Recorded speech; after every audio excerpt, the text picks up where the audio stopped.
Good afternoon. David Boulay with Tusk Energy Services, and welcome. For those of y'all coming in to see ONGC, unfortunately, Mr. Fusuda sends his regrets.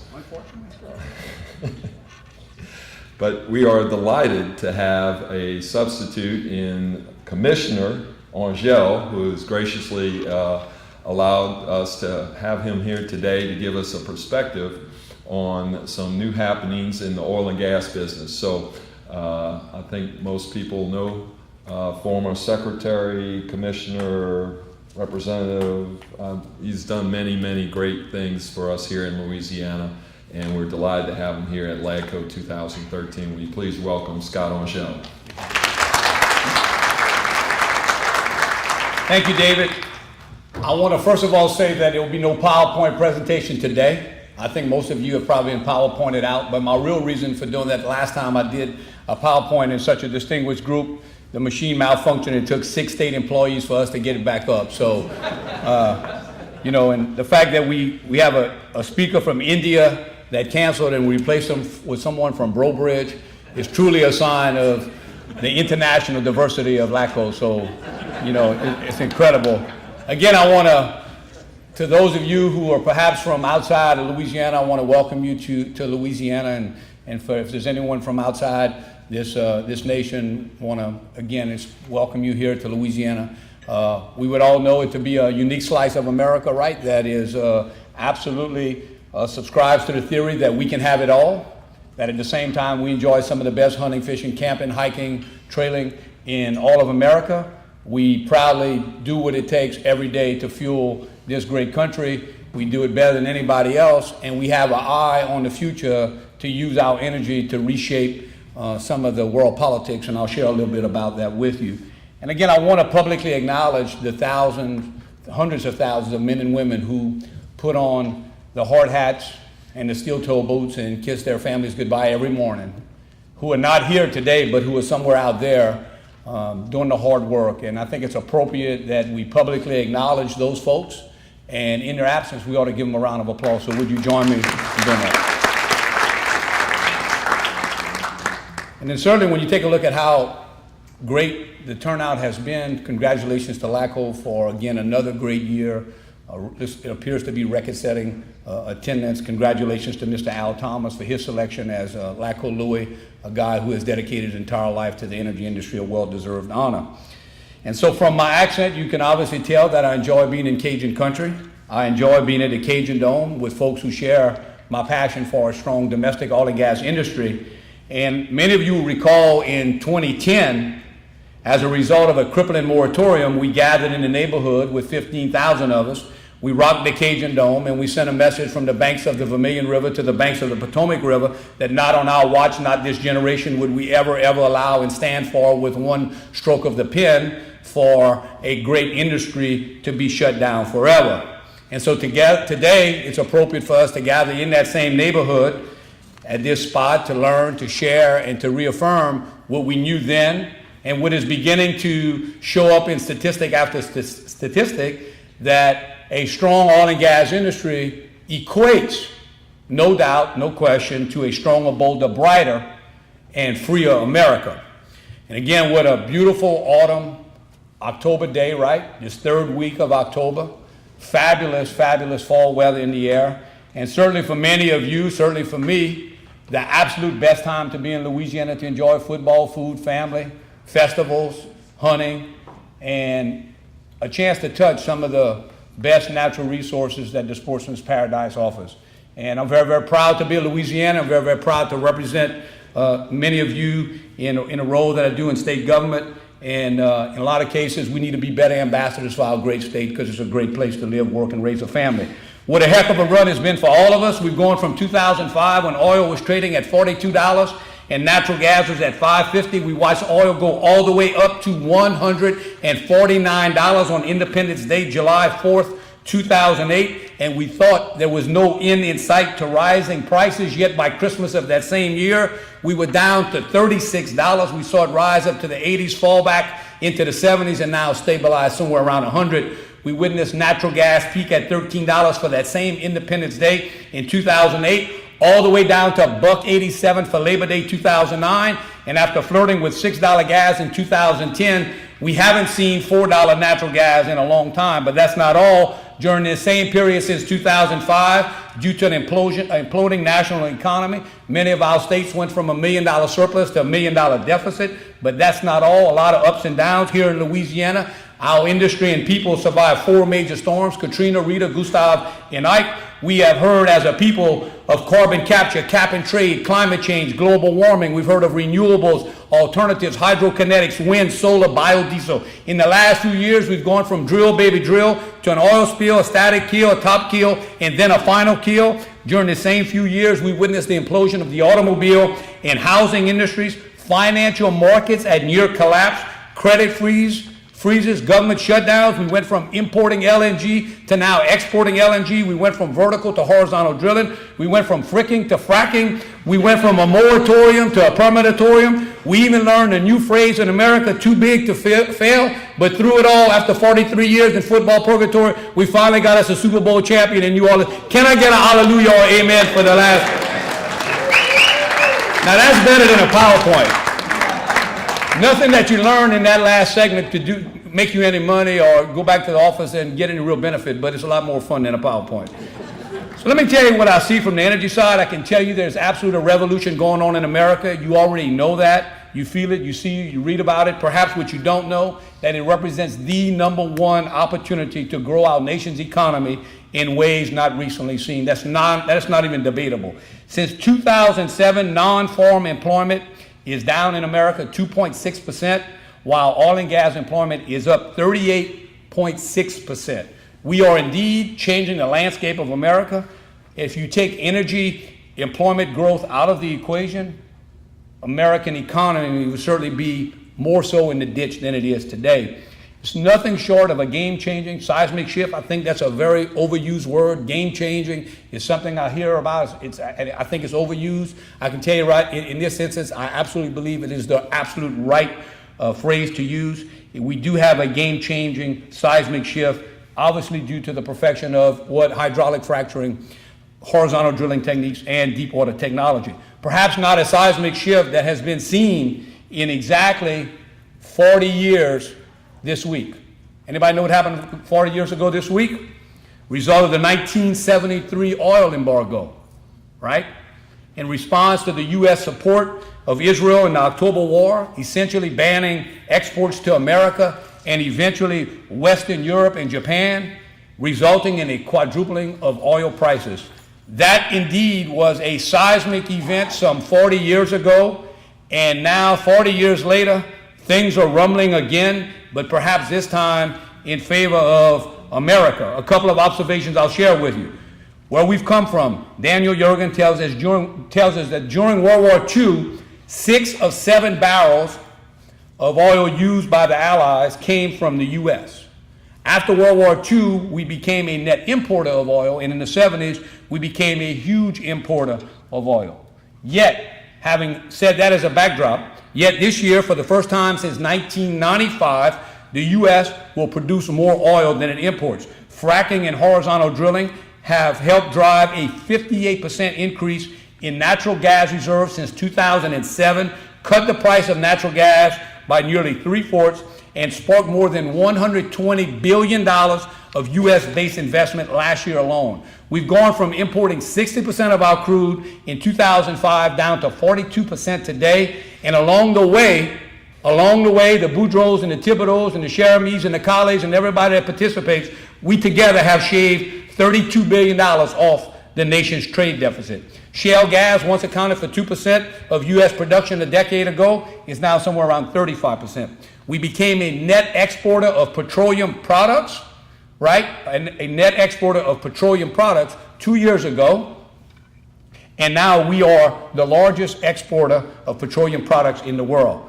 I would sum it up by saying we've gone from an era of scarcity and fear to an era, I should say, of abundance and opportunity. This is not, by any stretch of anybody's imagination, this is not your grandfather's oil and gas industry. It's not your father's oil and gas industry. In many ways, it's not even your big brother or your big sister's oil and gas industry. To put it into context, this is what's happened. We've gone from the driver's seat got shoved into the trunk. We scratched and clawed our way back into the back seat. We jumped over the front seat, and now we back in the driver's seat. That's where we are in America when it comes to energy.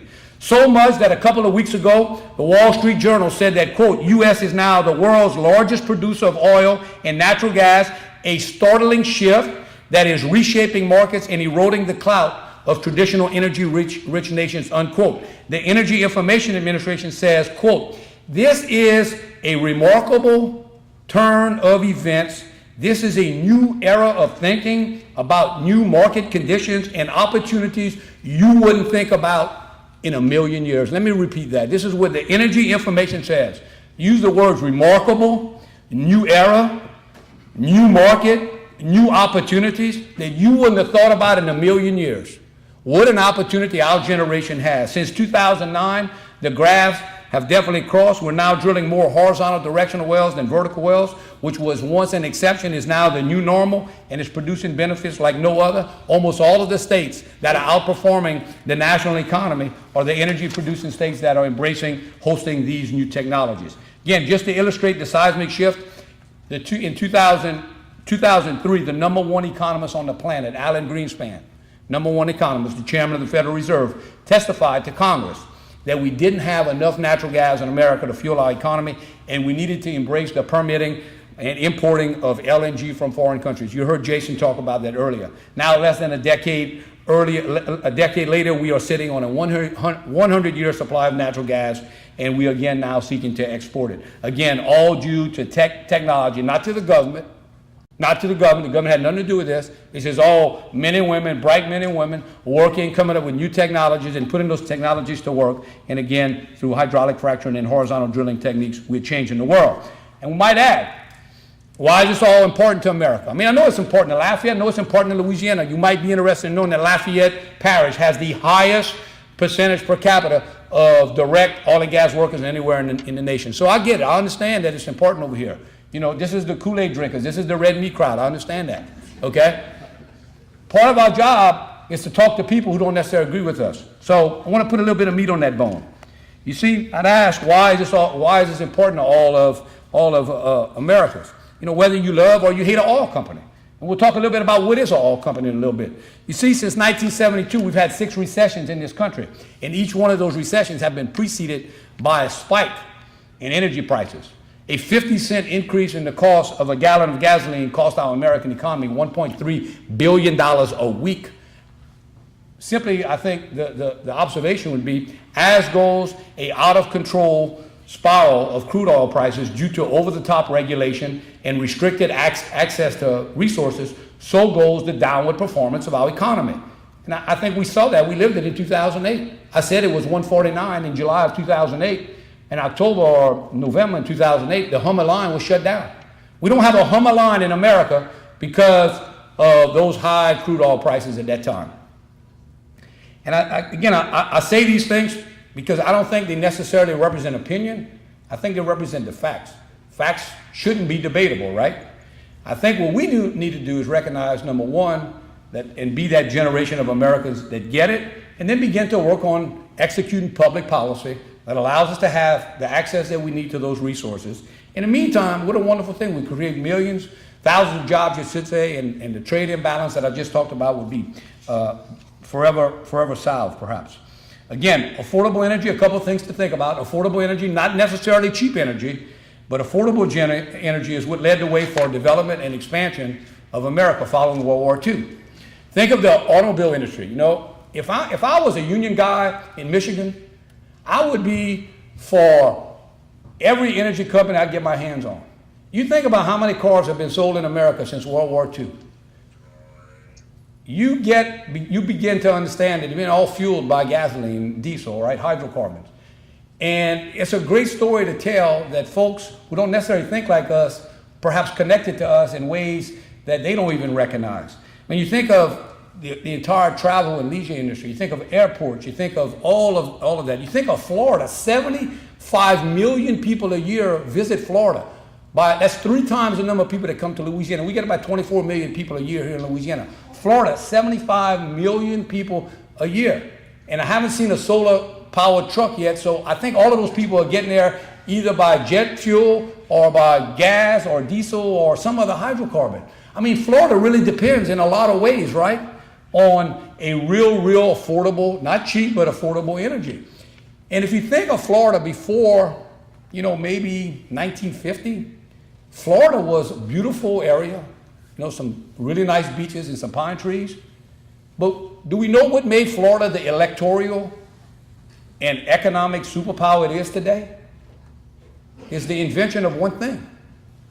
It's air conditioning. Air conditioning is what made Florida. The reason that Florida gets to decide who's the president of the United States is because of air conditioning. How many of y'all would leave Lafayette and drive 6 hours to Destin in July if it were not air conditioned? You would not be doing it. You would be going to what our parents used to do, take us to the mountains. Now everybody goes east of Florida. Why? And when we stop and look at it, the future of Florida relies in a lot of ways on affordable energy, air conditioning run by affordable energy. Okay? So it's our job to know these things and to make these points as we try to begin to get the rest of the nation to understand what we're doing here. Again, the Eisenhower Interstate System, the biggest economic development project in the history of the world, connecting cities throughout America, all fueled by affordable energy.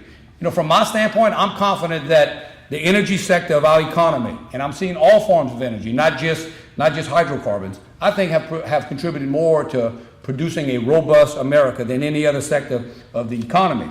I will share with you that perhaps the biggest challenge of our generation is not the 3 R's, reading, writing, and arithmetic. I certainly believe that we ought to always be focusing on education.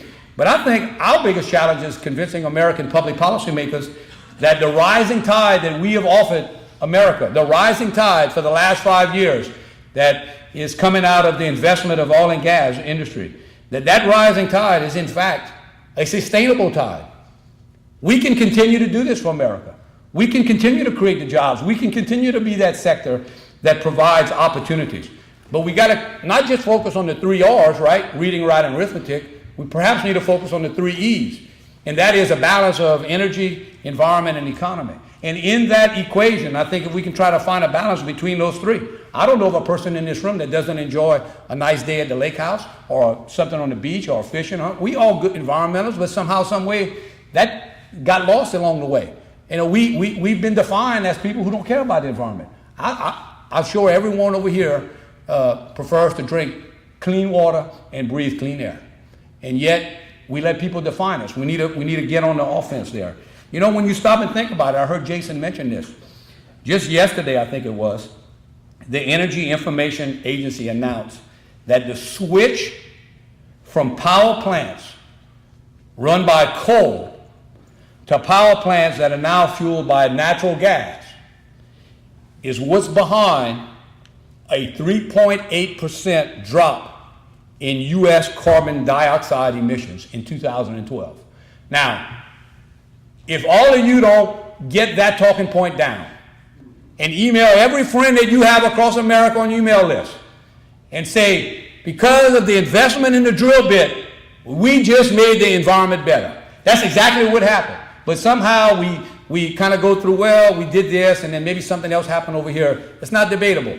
The fact that we invested in the drill bit in America, and we have the ability, the technology to do what we do, and we got hardworking men and women who take risk capital and do what it is that they need to do. We have made now natural gas available to be used by generating plants, which have now reduced the amount of coal, which has had a positive impact on the economy. That's a pretty powerful observation. I don't know if anybody's making it in America. When I saw it, on the screen, I began to look and see what was the cause of that drop. It's so fundamental to our conversation. We need to get it out there. You need to have that at the tip of your tongue. Again, I would say we need to embrace the environmental space and the conversation because we are doing a good job when it comes to using those resources and improving the economy and the environment. We're using energy to improve the economy and the environment. That's those 3 E's again. So let's talk a little bit about what's happened on the economy when you take a look at what's happened, not in addition to the jobs that we're creating. These newly found sources of domestic oil and natural gas are adding more than $1,200 to the discretionary income of the average U.S. family. through reduced prices in the commodity. Now that sounds like if you take the average family through reduced prices of commodity and you give them $1,200 of discretionary income, you know what that sounds like to me? That sounds like a stimulus plan at no cost to the taxpayers. Wow. That's what that sounds like to me. A $1,200 check coming to you, you get 1/12 of it a month. That's $100. I think if I did the math right, the India guy, he would be better at it. But $100. And if you stop and think about it, you know where most of that's coming from. About 75% of that $1,200 is coming from savings in American families for U.S. household in lower electricity and heating bills. So every American has a climate-controlled home, and that's probably most Americans, right? Every American has a climate-controlled home, is directly connected to a strong oil and gas industry. They don't know it yet. It's our job to make sure. It's my job to arm you with those facts and you to become an ambassador and go tell that story across America. For too long, I would tell you our message has been about energy security. I don't even know what that means. I do not know what energy security means. I think it means a lot of different things to a lot of different people, and I think the message kind of gets lost. I see it on a lot of publications by Oil and Gas. I was at a conference last week in Mississippi, and that was America's energy security. I would tell you what it sounds like to me is a talking point for Pennsylvania Avenue. What I would tell you what the facts really say, it's not about energy security. It's really about economic security. When you take a look at what I just kind of went in terms of jobs, in terms of a check in everybody's mailbox to the tune of $1,200 a year, it's about economic security. If we can change the conversation, because energy security, I think Americans kind of believe, oh yeah, that's sort of those rich guys that work for Exxon and Chevron and Mobil and Shell and BP and Conoco. That's those big guys. That's not what this is about. It's about American families concerned and worried. What's going on in America every night? People are talking about how we pay the bills, how we educate our kids, how we do the things that we need to do. And we have, in a lot of ways, I think, a great answer to that. So I would say that what we can show to Americans, we have a new tagline that the oil and gas industry is in America's corner, not in their wallet. And I think you would agree with me that for the last 20 years, people would think that we've been in their wallet, right? I think that people would say when they get at a gas pump, they see the price going up, they think it's us. Now, I'm not here to tell you that I want to collapse commodity prices. I don't want to collapse commodity prices because that's foolish. But I do think that if we have more access to the resource and the government stays out of our way, and what I mean out of the way, I don't want over-the-top regulation. We got to have some regulation. We don't do things the right way, and the government needs to be looking in a lot of ways. But regulation that leads to strangulation is not smart public policy, and we need to make sure that doesn't happen.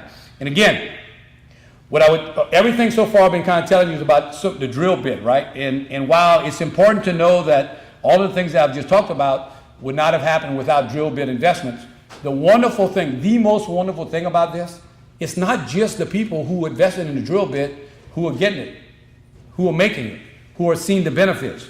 From upstream to midstream to downstream to you scream, I scream, we all scream for ice cream. The opportunities, that was a joke.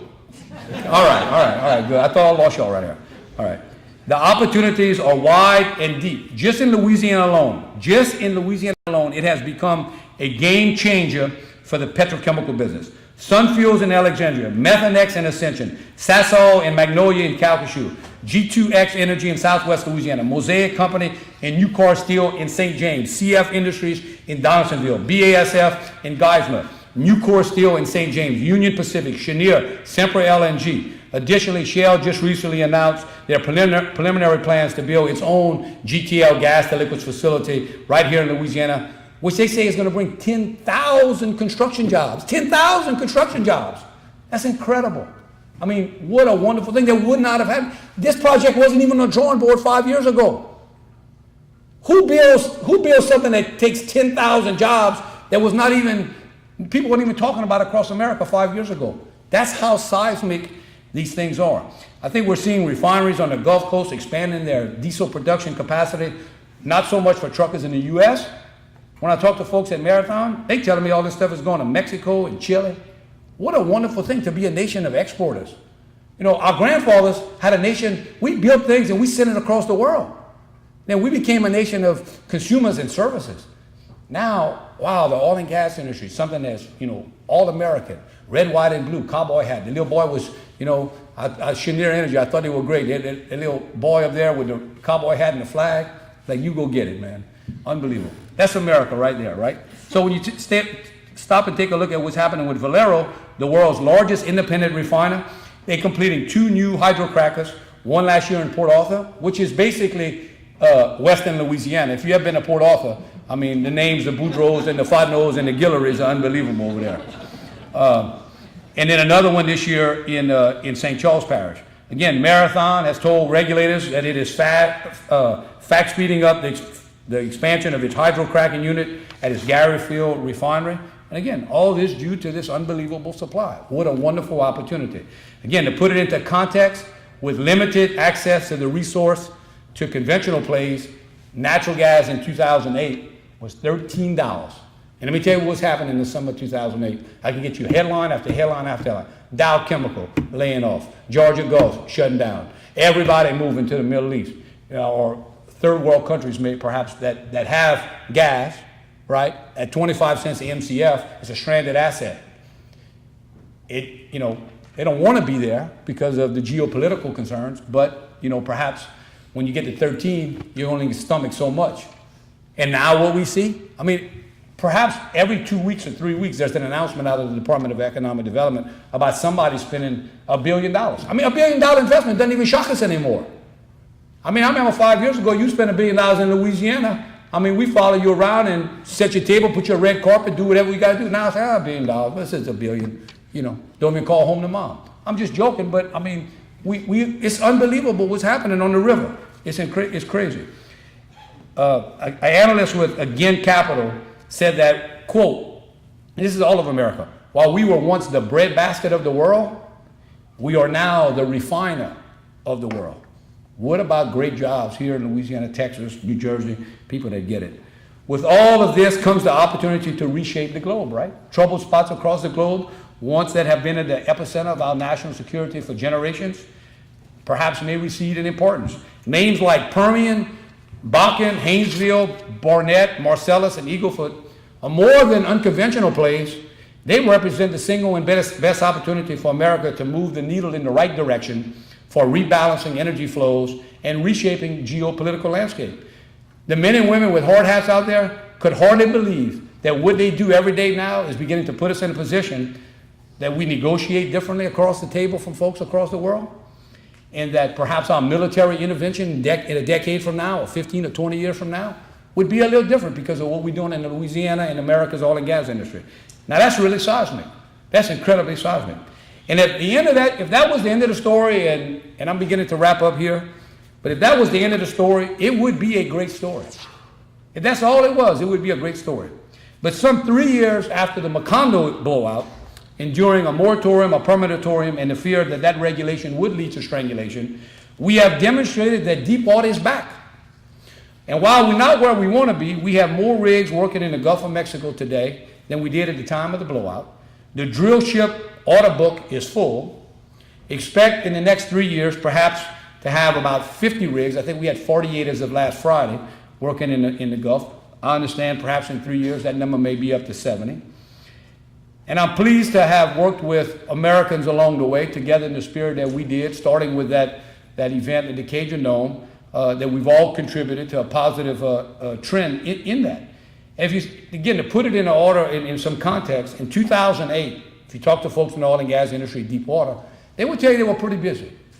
They would say they were pretty busy in 2008. 2008 was a pretty busy year, pretty good year. We were going on vacation, we could pay the bills, put a nickel or two aside. I see heads nodding. 2008 was pretty good, right?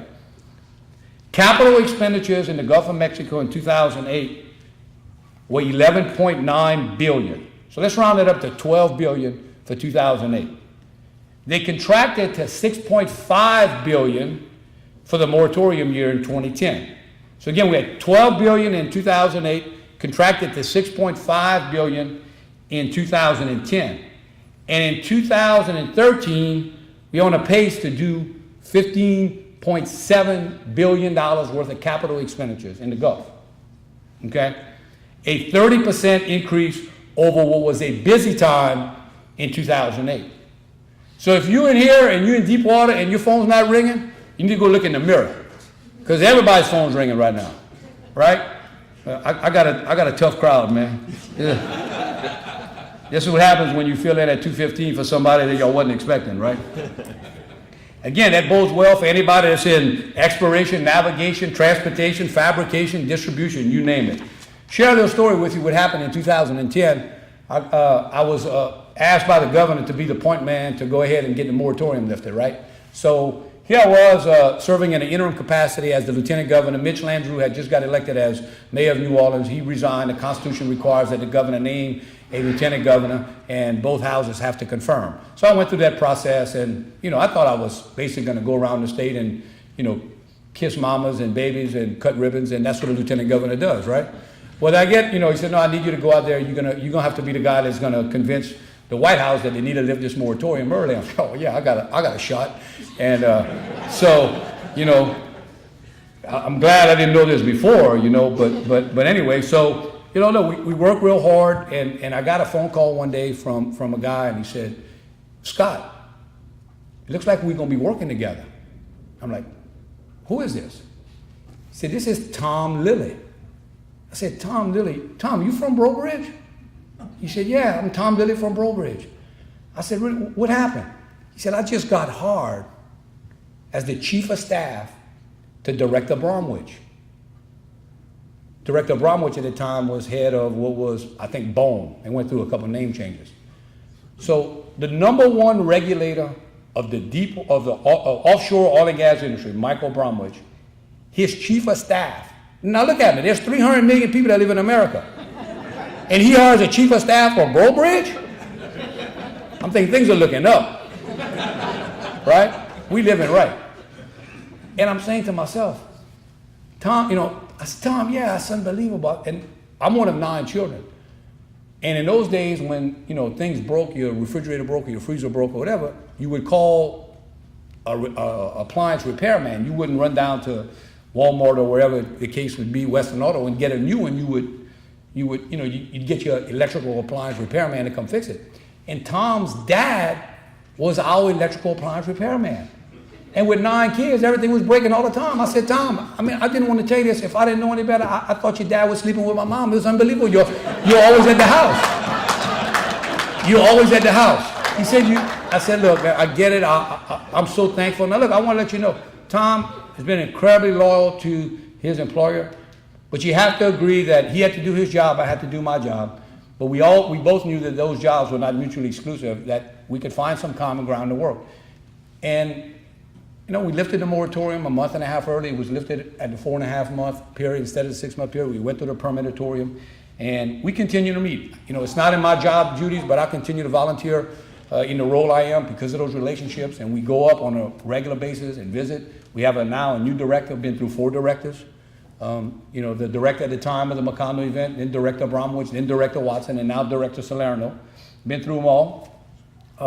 Just again, trying to make sure that they understand that we want to do the right thing. We're capable of doing the right thing. A lot of smart people in this industry. When you write a rule and you don't consult with industry, it has unintended consequences. It's not criminal to get the people who have to comply with the rules at the seat in the room before. It's smart. I did it at the Department of Natural Resources. Unintended consequences are a big thing, and we ought to be prepared to try to avoid those things. Again, just to illustrate, this is, I think, an unbelievable statistic. Just to illustrate how important the deep water Gulf of Mexico production is. And when I say deep water, I'm talking about, for purpose of this conversation, water depths that are greater than 1,000 feet. In 1985, 6% of the oil produced in the entire Gulf was coming from deep water, and 1% of the gas. Okay? So again, 1985, 6% coming from depths greater than 1,000, 6% of oil, 1% of gas.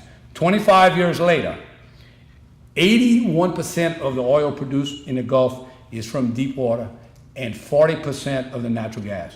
We went from 1% in 1985 to 40% for natural gas, and from 6 to 81. That's an incredible statistic on what's happened. Again, men and women, using technology, working. It's not the government. This is Americans working to get it done. The International Strategy and Investment Group says that, quote, after essentially being left for dead following the blowout, we believe the Gulf is in the early stages of an extended growth cycle and is poised to be the strongest offshore market through 2015. Now, dead is a pretty serious word. You know, there's only been one guy that came back from that, right? I mean, when you stop and think about it, after essentially being left for dead, this is what the people in America were saying. That's where we were 3 years ago. I mean, we'd come through Katrina and Rita and Gustav and Ike, and now we dead. And 3 years later, because we don't ever throw in the towel, we're the most resilient group of people on the planet, we said, no, we're not dead. We coming back, and we clawed and we scratched, and everybody participated, and now we see this incredible growth of capital expenditures in the Gulf of Mexico. So names like Atlantis, Mad Dog, Bigfoot, Thunder Horse, Tahiti, and Lucius are not vacation spots or cocktails, right? They represent billions of dollars of investment in jobs. All right, we're almost there. I'm gonna give you, I think, a few closing points, and then if Dave says we try questions, we'll do that. I would leave with you that rarely does a generation have the kind of opportunity. I thought, you know, what Jason said about it's our energy moment, that's all appropriate. You're gonna hear these messages time and time again, right? But through reshaping energy, I would just leave with you that through reshaping energy, we can reshape our economy. We learned today that we can even reshape the environment. Through investment in the drill bit, through the energy factor, we can reshape the environment. We can provide stimuluses to American families, right, without taxpayer support. And we can, again, become a nation of manufacturing and exporting. And I would tell you, it's not about Wall Street. It's not about Wall Street. Again, you know, whether, you know, people out there, let me share something with you. Oil and gas companies are not owned by a few wealthy individuals, but rather they are owned by millions of ordinary citizens, often through their retirement savings. Contrary to popular belief, only 1% of the shares of the 5 major oil companies are held by officers and directors of these companies. The rest is held by ordinary investors and individuals. Private and public pensions own 31% of all U.S. oil and natural gas companies. These shares have raised the return of these funds, benefiting current and future retirees. So I'll submit to you that what we're doing every day, it's not good for Wall Street. It's damn good for Main Street. We got to get that message out. That's what we need to do. And again, as I look around, I'm confident that this generation of Louisianians and Americans get it. We got the right people. The government needs to be at our side, but not in our way. And there's a fine line between that. And if we can go do it, I think we can help by balancing energy, environment, economy. We can do it. I'm pleased to answer any questions. Thank you for the time that you give me today.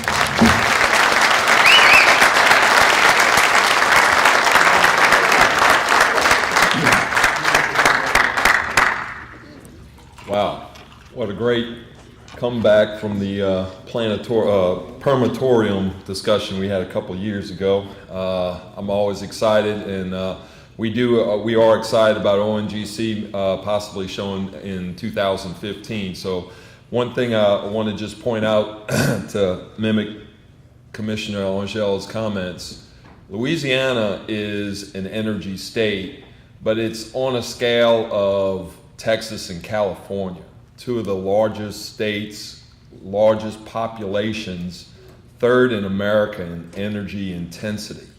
And that intensity he exudes very well. And we're thrilled to have him. If y'all have a few questions, I think we have a few minutes. Anybody with some questions for Commissioner Angel?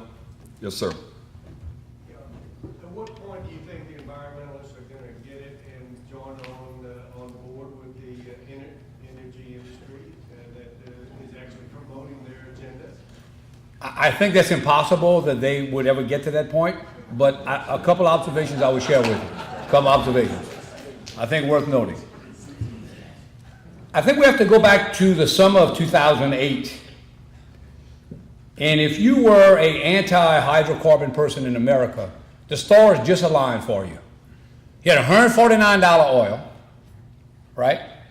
And you had both candidates of the major parties, both candidate Obama and candidate McCain, saying that we were going to regulate carbon as a pollutant. That's where we were.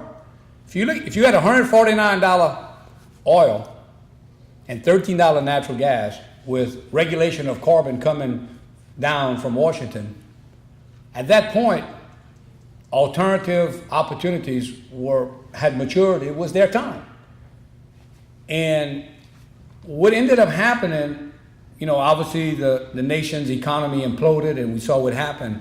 And then this rise of the shale gas, right, basically has set that agenda back because the economics no longer work. Now, if the economics work for anybody, they ought to have an opportunity.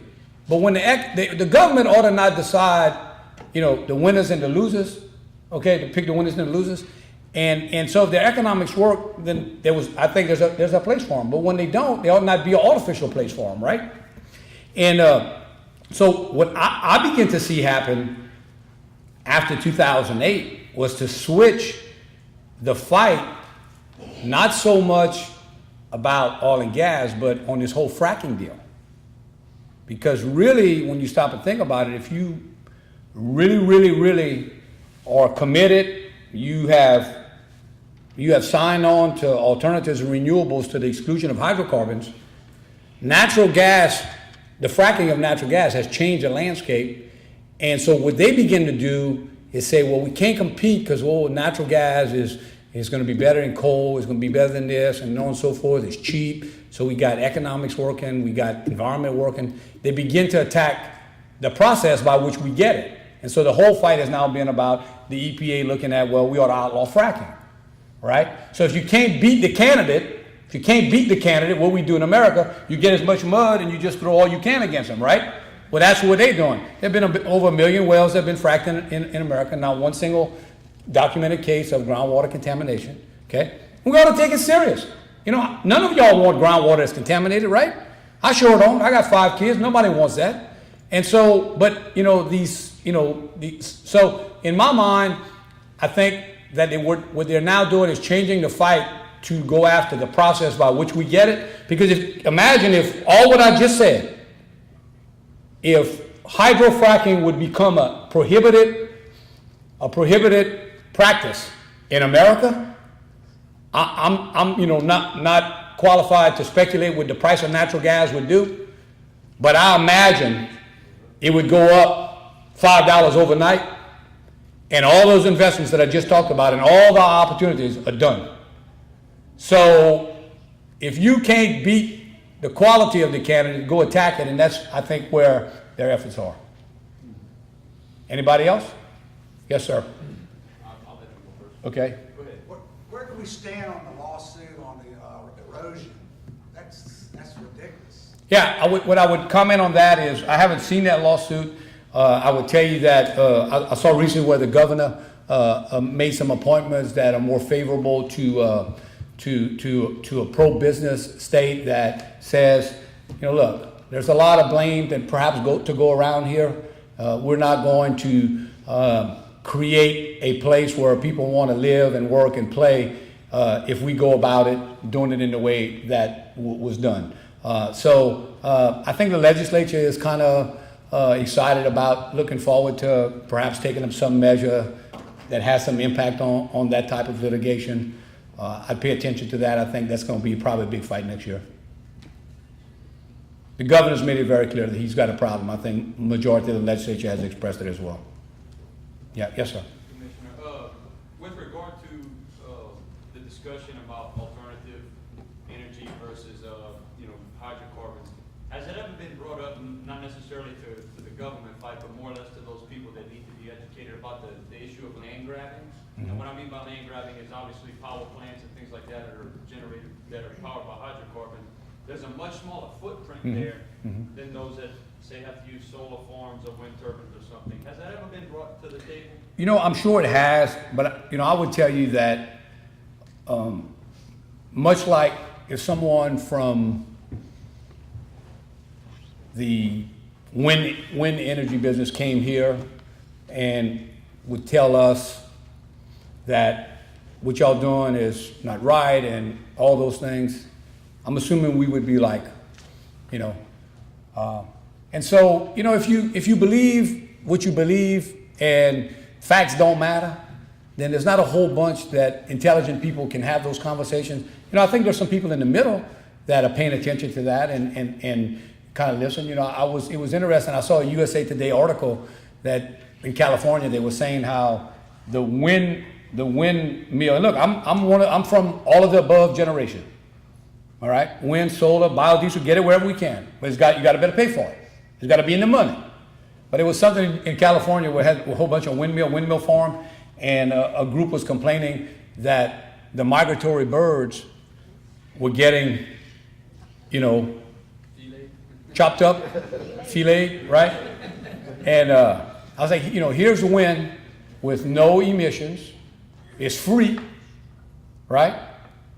I mean, and in spite of no emissions and being free, there was still somebody who found a way to complain. And somebody asked me, well, what you think about the windmills, you know, chopping up the birds? I was like, well, where I'm from, that's supper. I mean, so I'm not real sure. But yeah, I mean, you had a question? Yes, Keystone Pipeline. Uh-huh. Can you give us an update? I would tell you that, in my opinion, the president recognizes that the other party, his opposing party, wants Keystone very, very badly. And I think that the only way Keystone now happens, in my opinion, is through the negotiation. I would tell you the president's going to have to get something for Keystone to be approved. That's just my honest, humble opinion. It's now too much of what we've come from in the last 3 or 4 weeks. The place is poisoned so bad that, you know, if you want a fingernail, I got to have some for it.